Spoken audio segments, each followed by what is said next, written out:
किसी ने ठीक से एक्सपोज किया है तो ये बात आपको माननी पड़ेगी, चाहे आप समर्थन में हो चाहे विरोध में हो।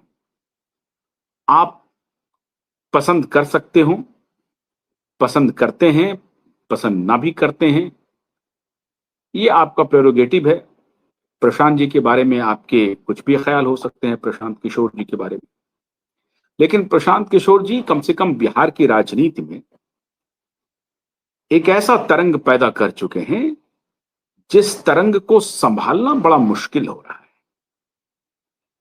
पहले यह बात लग रही थी कि प्रशांत किशोर जी आरजेडी के को नुकसान पहुंचाने के लिए मोदी की बी टीम है, बड़ी चर्चा चल रही थी। अब कहा जा रहा है कि नहीं साहब, ये तो मोदी के अलायंस पार्टनर पे और मोदी की सरकार पे, मतलब भारतीय जनता पार्टी और जेडीयू की अलायंस जो सरकार है उस पर भी उन्होंने निशाना साध लिया है। और निशाना कोई ऐसा वैसा नहीं सा था, जबरदस्त सा था। मित्रों, दो महत्वपूर्ण बातें आज मैं आपको इसलिए शेयर करना चाहता हूं क्योंकि राजनीति में वो खिलाड़ी बहुत दिलचस्प मुकाम हासिल कर लेता है। कम से कम अभी जो प्रेजेंट पॉलिटिकल सिनेरियो है उसमें अगर आप ब्यूरोक्रेसी पर ठीक से हमला करते हैं और ब्यूरोक्रेसी के भ्रष्टाचार को एक्सपोज करते हैं इन कोलैबोरेशन विद पॉलिटिशियंस, तो आपकी क्रेडिबिलिटी यकायक सार्वजनिक जीवन में जंप कर जाती है। और वही हो रहा है। प्रशांत किशोर ने, जिसको कहते हैं स्लॉग ओवर में बैटिंग करना, नवंबर में बिहार में चुनाव होने हैं और सितंबर में उन्होंने, अब अभी तक लोग चर्चा कर रहे थे कि राहुल गांधी हाइड्रोजन बम छोड़ेंगे, हाइड्रोजन बम छोड़ेंगे। अब सोशल मीडिया पे मीम चल रहा है कि उनकी दादी नहीं छोड़ पाई बम, उनके जो दादा थे वो नहीं छोड़ पाए, नाना थे वो छोड़ नहीं पाए बम, तो ये क्या छोड़ेंगे। और इनका हाइड्रोजन बम फुस हो गया, इनका हाइड्रोजन बम चला नहीं और बिहार में भी नहीं चल पाएगा। लेकिन प्रशांत किशोर ने, ऐसा लगता है कि सीधा परमाणु बम छोड़ दिया और उस परमाणु बम में और कुछ हो ना हो। मैं क्यों कह रहा हूं कि आज मैं बिहार के ऊपर करने के लिए मजबूर हो गया। मुझे राजनीति में दिलचस्पी है लेकिन मैं बिहार पर नहीं करना चाहता हूं। लेकिन आज क्यों कर रहा हूं?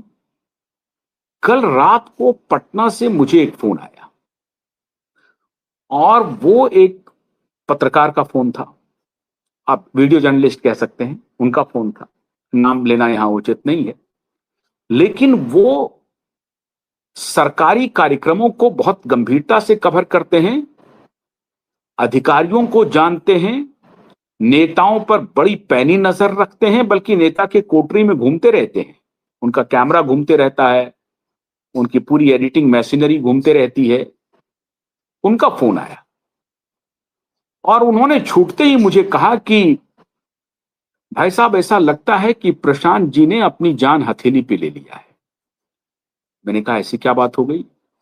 उन्होंने कहा कि प्रशांत किशोर जिस तरह से दो चेहरों को अटैक किया है, ये दोनों चेहरे जो हैं बड़े माफिया है। मैंने कहा माफिया है? उनका जी बहुत बड़े माफिया है। कहा ये दोनों जो चेहरे हैं, बाकी तीसरा तो छोटा मोटा है, लेकिन जो दो चेहरे हैं वो तो बहुत सारी गतिविधियों में शामिल हैं साहब। और इसीलिए मुझे चिंता हो रही है कि प्रशांत किशोर जी को अब अपनी सुरक्षा के बारे में सोचना चाहिए और अपनी सुरक्षा को बढ़ाना चाहिए। मैंने कहा कि सुना है कि वो तो बाउंसर लेके चलते हैं। कहा क्या वो बात ठीक है, लेकिन अब प्रशांत किशोर जी को अपनी सुरक्षा के बारे में एक बार दोबारा विचार करना चाहिए। दो ऐसे नेता के बारे में उन्होंने कहा जिनके इतिहास के बारे में वो जिक्र कर रहे थे। उन्होंने कहा कि एक तो डिप्टी सीएम हैं जो हत्या के मामले में ही उनके ऊपर आरोप मढ़ा जा रहा है, इनके द्वारा भी, और फॉर्जरी का भी एक मामला है। और दूसरा, बड़े ताकतवर मंत्री हैं, दल बदल करते रहते हैं, उनको ये सर्वदलीय नेता कहते हैं। अब सर्वदलीय नेता और सर्वदलीय नेता का रिश्ता ब्यूरोक्रेसी से, और ब्यूरोक्रेसी में भी उनका रिश्ता मां से नहीं, बहन से नहीं, साली से भी नहीं, सासू मां से। अब ये जो सासू मां का जिक्र हो गया है बिहार की राजनीति में, वो बड़ा दिलचस्प है मित्रों। प्रशांत किशोर साफ साफ कह रहे हैं कि चीफ सेक्रेटरी की जो सासू मां हैं वो भी घोटाले में लिप्त हैं, और ये जो चीफ सेक्रेटरी हैं उनके ऊपर दबी जुबान में चर्चा हो रही है कि चीफ सेक्रेटरी 10,000 करोड़ रुपए का है।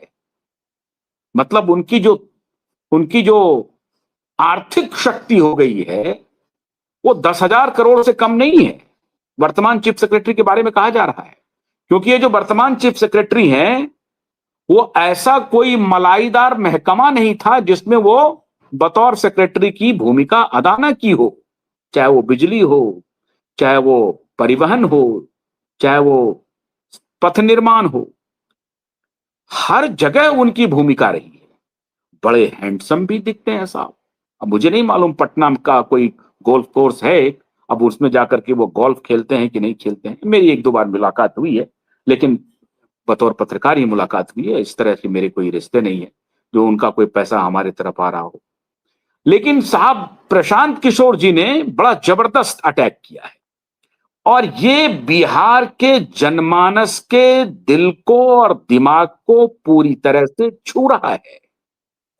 जब भी आप ब्यूरोक्रेट के करप्शन को एक्सपोज